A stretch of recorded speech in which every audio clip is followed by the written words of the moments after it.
Hello students, हम solution chapter का part 3 start कर रहे हैं आज। इससे पहले हम सॉल्यूशन से रिलेटेड सॉल्यूशन की को कैसे एक्सप्रेस किया जाता है, कंसंट्रेशंस के टर्म्स के बारे में डिस्कस कर चुके हैं और कुछ क्लासिफिकेशन ऑफ सॉल्यूशन के बारे में भी पढ़ चुके हैं कि सॉल्यूशन के टाइप्स क्या क्या होते हैं। अब इस चैप्टर का नेक्स्ट पार्ट स्टार्ट करते हैं, जिसमें हम जानेंगे कि सॉल्युबिलिटी होती क्या है। ठीक है, ये पढ़ेंगे हम सॉल्युबिलिटी। अभी सॉल्युबिलिटी के अंदर 3 टॉपिक्स में हम पढ़ेंगे: solubility of solid and liquid, solubility of gases and liquid. यानी पहले solubility of solid and liquid, यानी अगर लिक्विड वाले सॉल्यूशन, अगर लिक्विड अपने पास सॉल्वेंट हो और उसके अंदर हमने जो भी सॉल्यूट है वो सॉलिड फॉर्म में मिला रखा है। सेकेंड हमें है कि लिक्विड में अगर हम गैस मिक्स कर दिया उसकी सॉल्युबिलिटी क्या होगी। और थर्ड अपने पास लिक्विड सॉल्युबिलिटी, यानी दोनों ही सॉल्यूशन क्या हमारे पास में लिक्विड। इन सब के हम पहले से जो क्लासिफिकेशन जब पढ़ाता था उसमें अपन ने इन सब के बारे में स्टडी किया था कि कौन किसके एग्जांपल्स क्या क्या होते हैं।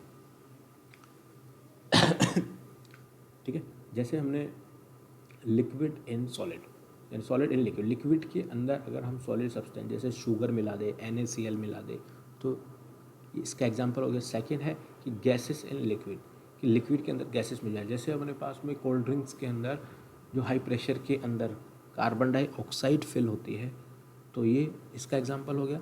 और थर्ड है लिक्विड सॉल्यूशन, यानी पानी के अंदर या कोई भी वाटर के अंदर हमने अल्कोहल मिक्स कर दिया, तो ये इस थर्ड वाले का एग्जांपल हो गया। ठीक है, तो वन बाय सबको पढ़ेंगे। तो लेकिन सबसे पहले हम जानेंगे कि सॉल्युबिलिटी होती क्या है। देखो, सॉल्युबिलिटी का मतलब है कि कोई भी सॉल्वेंट के अंदर सॉल्यूट पार्टिकल्स को मिक्स किया जाए तो वो उसके अंदर सॉल्यूबल हो जाए, उसी प्रोसेस को हम क्या बोलेंगे, सॉल्युबिलिटी। ठीक है, इसको समझने के लिए हम एक कंटेनर लेते हैं जिसके अंदर हम सॉल्वेंट फिल करते हैं कि ब्लू कलर के पार्टिकल्स अपने पास में सॉल्वेंट के, जस्ट लाइक वाटर। ठीक है, अब इसके अंदर हमने सॉल्यूट पार्टिकल को मिक्स कर दिया, जस्ट लाइक कोई भी सॉलिड सब्सटेंस की बात कर लेते हैं अभी हम। ठीक है, तो ब्लू वाला पार्टिकल्स क्या हो गया अपने पास, सॉल्वेंट, और जो पिंक वाले पार्टिकल्स हो गए वो क्या होगा, सॉल्यूट। अब देखिए, इसके अंदर जब हम ये प्रोसेस करते हैं, यानी सॉल्यूट को अगर सॉल्वेंट में मिक्स करते हैं, तो इसमें 2 तरह की प्रोसेसिंग होती है। फर्स्ट प्रोसेस क्या होती है, जैसे आपने ये सॉलिड या अपने पास में सॉल्यूट डाला सॉल्वेंट के अंदर, तो सॉल्यूट के पार्टिकल सॉल्वेंट के साथ रिएक्ट करते हैं। एक प्रोसेस तो ये हो सकती है कि सॉल्यूट के पार्टिकल सॉल्वेंट के साथ रिएक्ट करें, ठीक है, यानी इन दोनों के बीच में अट्रैक्शन हो जाए, यानी इसके अंदर ये क्या हो जाए, डिजोल्व होने लग जाए। तो इस प्रोसेस को तो हम बोलेंगे क्रिस्टलाइजेशन।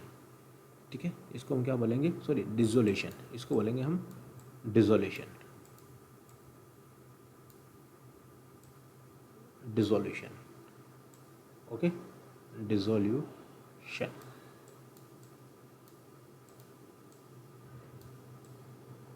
किसको बोलेंगे, डिजोल्यूशन, यानी जब सॉल्यूट के पार्टिकल सॉल्वेंट के साथ रिएक्ट करें।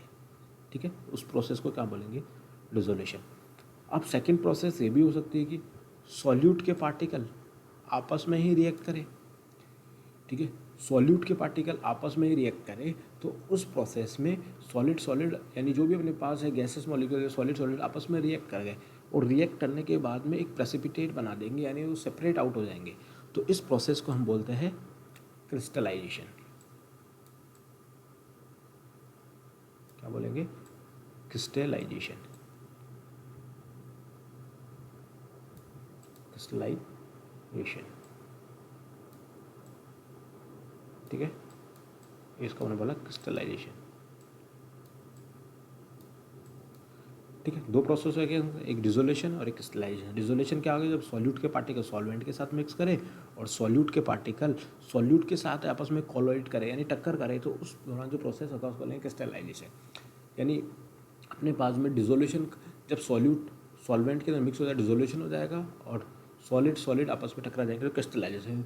तो कुछ देर बाद में ये रिएक्शन कंटिन्यूसली चलती रहती है और कुछ देर बाद में इन रिएक्शन के बीच में क्या हो जाता है, इक्विलिब्रियम इस्टेब्लिश हो जाता है, ठीक है। यानी डिसोल्यूशन और क्रिस्टलाइजेशन के बीच में क्या हो जाएगा, इक्विलिब्रियम इस्टेब्लिश हो जाएगा। और इसी प्रोसेस को हम क्या बोलेंगे, यानी इसके बाद ये कंटिन्यूसली क्या हो जाएगा, सॉल्यूबल होने लग जाएगा। इसी को हम क्या बोलेंगे, सॉल्युबिलिटी, ठीक है।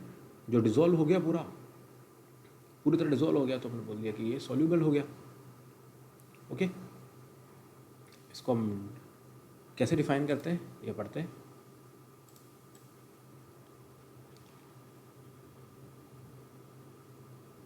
ठीक है, कैसे डिफाइन करते, सबसे पहले जैसे मैंने पढ़ा था, क्या था पढ़ा था, dissolution. Dissolution when a solid solute is added to the solvent. Okay, solid solute को हमने किस में ऐड किया, solvent. Some solute dissolve and its concentration increase in the solution, ठीक है।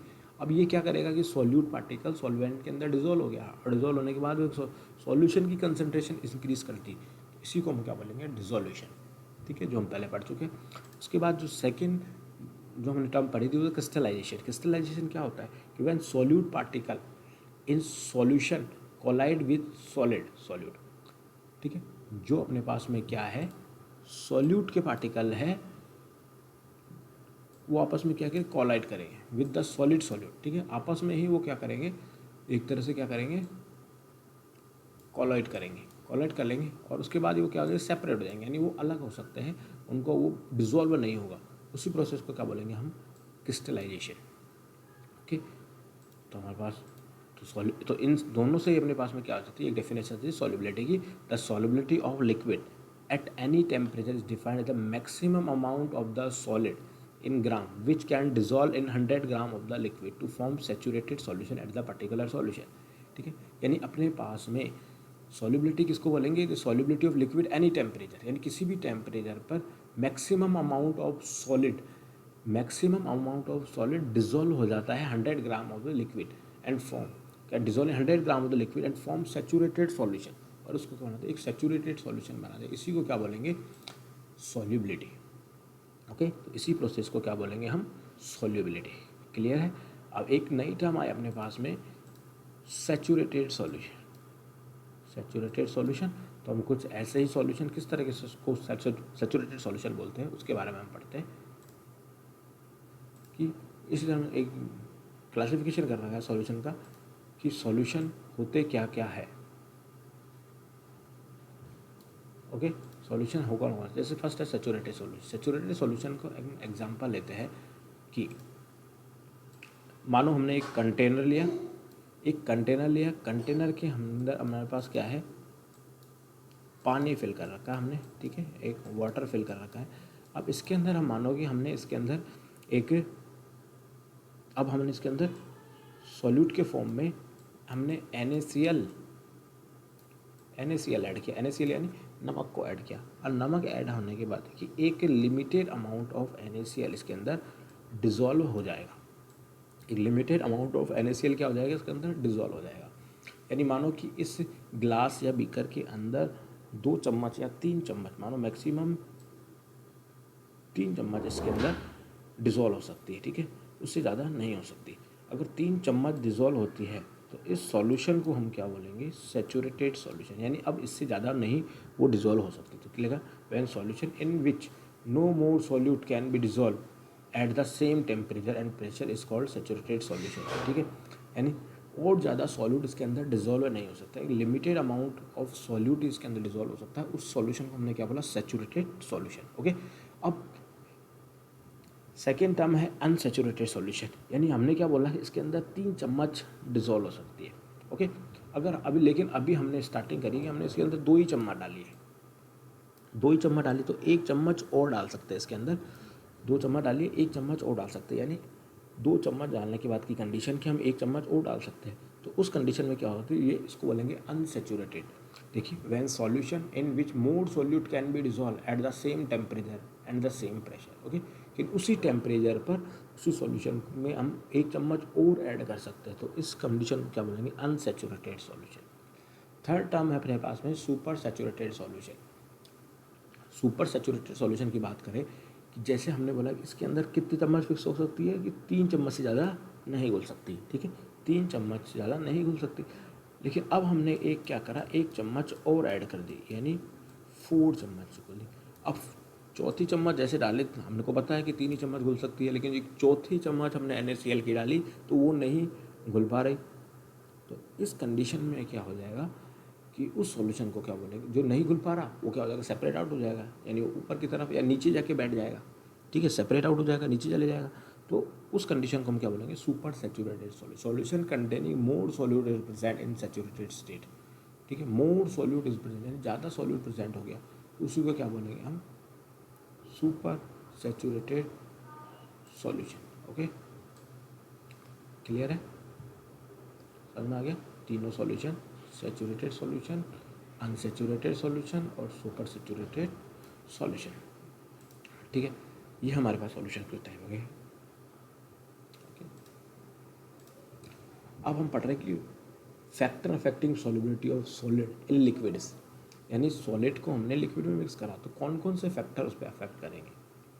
जैसे फर्स्ट फैक्टर मैंने पढ़ा, effect of temperature. Okay, temperature का क्या इफेक्ट पड़ेगा। ठीक है, ये लास्ट ईयर हमने क्लास 11th में इक्विलिब्रियम चैप्टर में एक टॉपिक पढ़ा था, ली चैटेलियर प्रिंसिपल। यानी इसके अंदर हमने ये पढ़ा कि जो रिएक्शन में इफेक्ट हो रहा है उसके अगेंस्ट इफेक्ट होगा। ओके, यानी इसको हम समझ सकते हैं, जैसे हमारे पास है फर्स्ट है एक्सोथर्मिक सब्सटेंस। एक्सोथर्मिक का मतलब क्या होता है, इसके अंदर हीट रिलीज होती है, यानी डेल्टा एच की वैल्यू इसमें क्या आती है। एक्सोथर्मिक का मतलब होता है इसके अंदर हीट रिलीज होती है, डेल्टा एच की वैल्यू हमारे पास आएगी नेगेटिव। इस प्रोसेस को हम क्या बोलेंगे, एक्सोथर्मिक। ठीक है, इसको क्या बोलेंगे हम, एक्सोथर्मिक। तो ऐसा प्रोसेस जिसके अंदर अपन ने ऐसा सॉल्यूशन बनाया जिसके अंदर सॉल्यूट मिक्स करते ही क्या हो, हीट रिलीज हो गई, यानी वो कंटेनर हमारे पास में क्या हो गया, गर्म हो गया। ठीक है, कंटेनर हमारे पास में क्या हो गया, गर्म हो गया। तो इसका एग्जांपल लेते हैं, जैसे हम अगर NaOH या KOH इनको पानी में डिजोल्व करते हैं तो वो कंटेनर गर्म हो जाता है, वो हीट करने लग जाता है।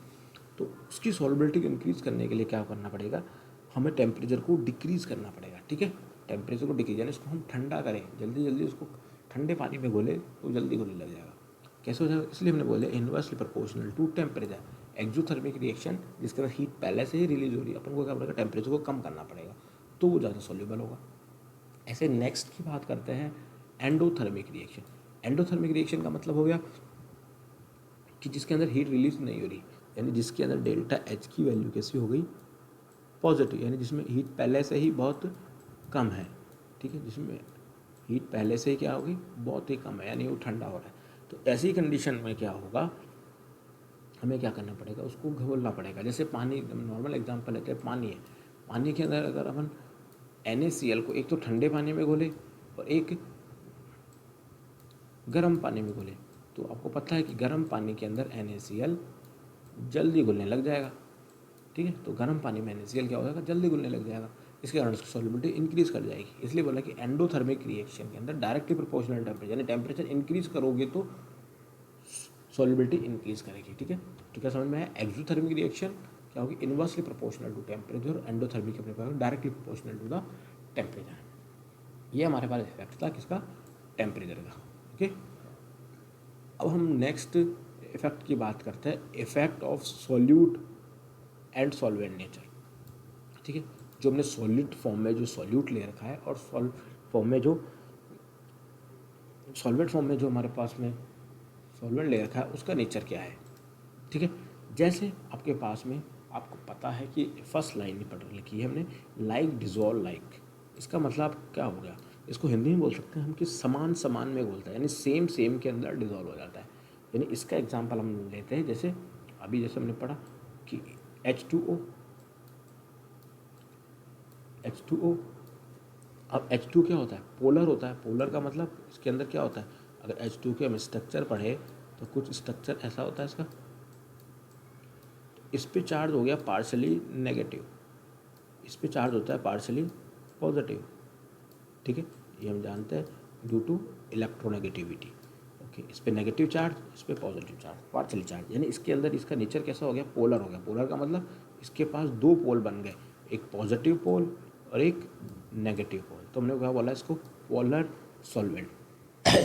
तो पोलर सॉल्वेंट के अंदर पोलर ही, यानी आयनिक फॉर्म में अपने पास NaCl, आपको पता है नमक पानी में इजीली घुल जाता है, NaCl लिया, आपको पता है NaCl किस फॉर्म में होता है, Na+ एंड Cl- फॉर्म में, Na+ और Cl- यानी ये भी आयनिक फॉर्म में, ये भी आयनिक फॉर्म में, तो ये इसके अंदर डिजोल्व हो जाएगा वाटर के अंदर, क्योंकि ये पोलर है, इस पार्ट से अट्रैक्ट करेगा, ये नेगेटिव वाला पॉजिटिव पार्ट से अट्रैक्ट करेगा, इससे क्या बोले सॉल्युबिलिटी इंक्रीज करेगा। तो हमने बोल दिया लाइक डिजोल्व लाइक, यानी polar solute dissolve in polar solvent, polar polar में डिजोल्व हो गया।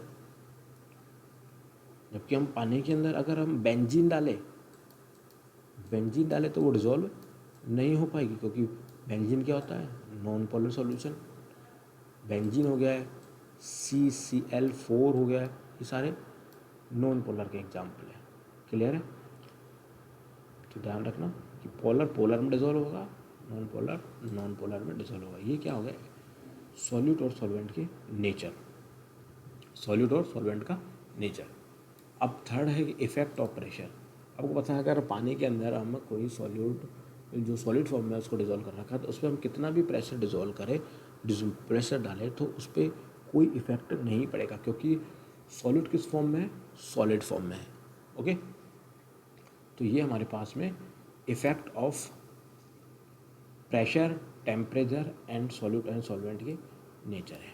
ठीक है, अब हम नेक्स्ट क्लास में जो पढ़ेंगे, next term factor affecting solubility of gases and liquid. Okay, तो आज की क्लास में इतना ही रहते हैं। ठीक है, तो हमने क्या क्या पढ़ा आज देख लेते हैं एक बार वापस।